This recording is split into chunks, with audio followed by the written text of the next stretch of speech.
मित्रांनो, स्वराज्यात अनेक शूरवीर झाले, पण असा एक योद्धा होऊन गेला ज्याने छत्रपती शिवाजी महाराज आणि छत्रपती संभाजी महाराज यांनी या दोन्ही राजांच्या काळात सरसेनापती पद भूषवलं. ते म्हणजे हंबीरराव मोहिते. आज आपण पाहणार आहोत तोफेच्या गोळ्यालाही लाजवेल असा त्याचा वेग आणि पराक्रम.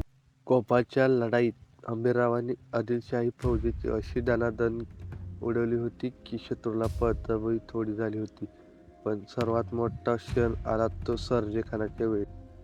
वाईजवळ झालेल्या त्या घनघोर युद्धात हंबीरराव एकटे शत्रूच्या सैन्यात घुसले. तोफेचा गोळा लागून ते धारातीर पडले, पण पडण्याआधी त्यांनी शत्रूचा असा धुव्वा उडवला होता की स्वराज्याकडे वाकड्या नजरेने पाहणाऱ्याची कोणाची हिंमत झाली नाही. संभाजी महाराजांना जेव्हा ही बातमी समजली तेव्हा स्वराज्याचा आधारस्तंभ कोसळला असं त्यांना वाटलं. मित्रांनो, हंबीरराव मोहिते म्हणजे निष्ठेचं दुसरं नाव.